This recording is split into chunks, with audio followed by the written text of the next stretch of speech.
In 1776, 13 American colonies stood up against the most powerful empire on earth. They declared their independence from Britain and made a bold promise to the world, that all people were created equal, and that they were entitled to life, liberty, and the pursuit of happiness. Britain refused to accept it. What followed was 7 long years of war. The American people were poor. Their army was weak, hungry, and badly equipped. Britain had trained soldiers, vast resources, and the strongest navy in the world. Yet under the leadership of George Washington, the Americans refused to surrender.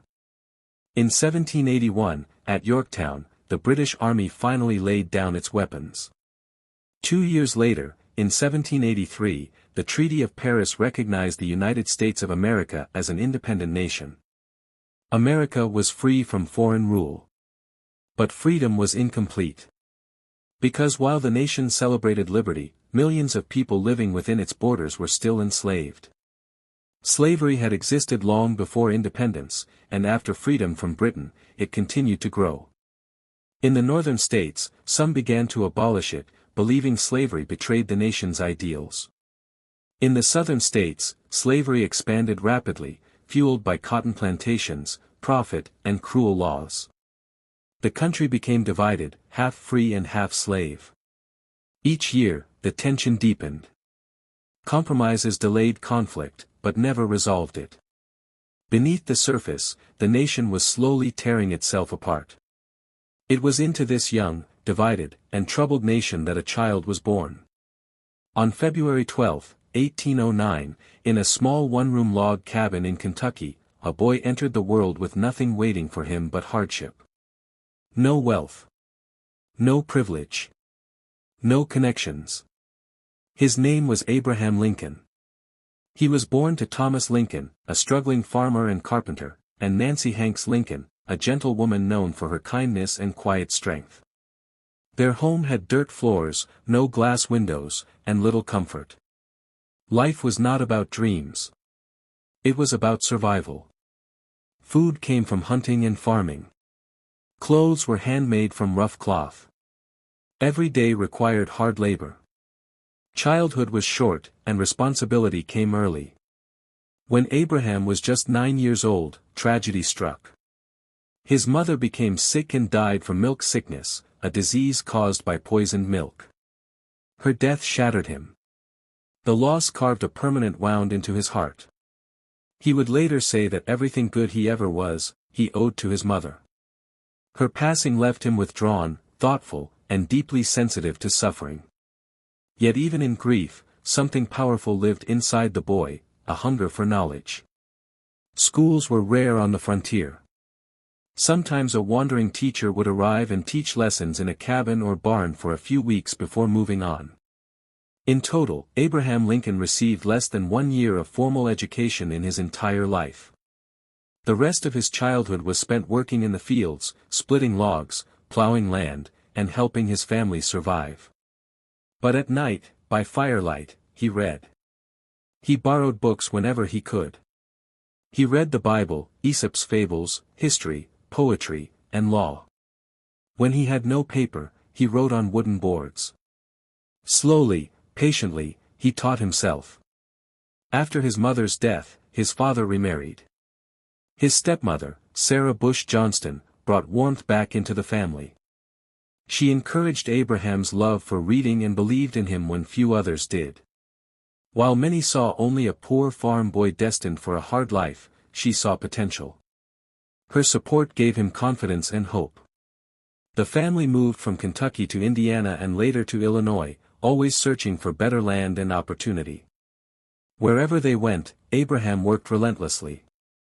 He split rails for fences, plowed fields, cleared land, and did heavy labor from sunrise to sunset. His strength earned him the nickname, the Rail Splitter. But his mind was always working too. While his body labored, his thoughts wandered toward bigger questions: law, justice, fairness, and the meaning of freedom. At 19, Lincoln traveled by flatboat down the Mississippi River to New Orleans, carrying farm goods to sell. There, for the first time, he saw the brutal reality of slavery with his own eyes. Enslaved men, women, and children were bought and sold like property. Families were torn apart without mercy. Cries echoed through the markets. The sight haunted him. He would later say that slavery was a vast moral evil, and that moment planted a deep hatred of it that never left his heart. Back in Illinois, Lincoln worked as a store clerk in the small village of New Salem. His honesty became legendary. If he overcharged a customer by a few cents, he returned the money, even if it meant walking miles. If he gave the wrong weight, he corrected it immediately. People began calling him Honest Abe. Trust followed him wherever he went. Life in New Salem also revealed his gift for speaking. His stories made people laugh. His serious words made them listen. He spoke simply, clearly, and truthfully. He did not try to impress with fancy language. He tried to explain. And people understood him. Though poor and largely self-educated, Lincoln dreamed of serving the public. In 1832, at just 23 years old, he ran for the Illinois state legislature. He lost. It was a painful defeat. But instead of quitting, he studied harder. He trained his voice. He joined debates. He read grammar, mathematics, history, and political theory. Failure became his teacher. In 1834, he ran again and won. He served 4 terms in the Illinois legislature, fighting for roads, education, and opportunity for ordinary people. He believed government should help people rise, not hold them down. Even when it was unpopular, he spoke against slavery, calling it unjust and dangerous to the nation's future. At the same time, Lincoln taught himself law. Without attending college or law school, he studied legal books line by line. He read late into the night. In 1836, he passed the Illinois bar exam and became a lawyer. Traveling from town to town, he represented farmers, merchants, and workers. He earned respect not through force, but through fairness. Judges trusted him. Clients trusted him. Even opponents respected him. Yet his political journey was filled with failure. He lost races. He lost elections. He lost again and again. He ran for Congress once and won, but later failed to secure higher office. Each defeat humbled him. Each defeat sharpened him. He learned patience. He learned restraint. He learned how to listen. By the 1850s, America itself was beginning to break. New territories were opening in the West, and the question of slavery followed them everywhere. In 1854, the Kansas-Nebraska Act allowed slavery to spread into new lands. Lincoln was outraged. He warned that a nation half slave and half free could not endure forever. In 1858, he challenged Senator Stephen Douglas in a series of debates that drew massive crowds. Lincoln argued that slavery was morally wrong and must not expand. Douglas defended popular sovereignty. Lincoln lost the election. But something else happened. The nation began to listen.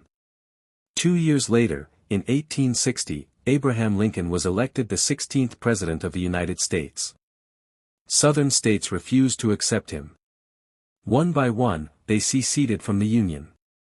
On April 12, 1861, Confederate cannons fired on Fort Sumter. The Civil War had begun. The war was brutal. Brother fought brother. Towns burned. Fields turned red with blood. Lincoln faced constant criticism. Generals failed him. Newspapers attacked him. Mothers wrote letters begging for their sons to come home. He carried the sorrow of a nation on his shoulders. Many nights, he slept little. He aged rapidly under the weight of responsibility. As the war continued, Lincoln made a historic decision. On January 1, 1863, he signed the Emancipation Proclamation. It did not immediately free all enslaved people, but it changed the purpose of the war. The fight was no longer only about preserving the Union. It was about ending slavery. After the bloody Battle of Gettysburg, Lincoln traveled to a small cemetery and delivered words that would live forever. He spoke of sacrifice, of democracy, and of a new birth of freedom. His speech was only a few minutes long, but it reshaped the meaning of the war and the nation. In 1864, despite exhaustion and doubt, Lincoln was re-elected. In April 1865, the Confederacy surrendered. The Union was saved. Slavery was abolished by the 13th Amendment. The war was over. 5 days later, Abraham Lincoln was assassinated. The nation wept. Church bells rang. People filled the streets in silence. A man born in a log cabin, with less than a year of schooling, had guided the nation through its darkest hour. He had preserved the Union and helped end slavery. He paid for it with his life. From poverty to power, from obscurity to history, Abraham Lincoln reshaped the course of the world.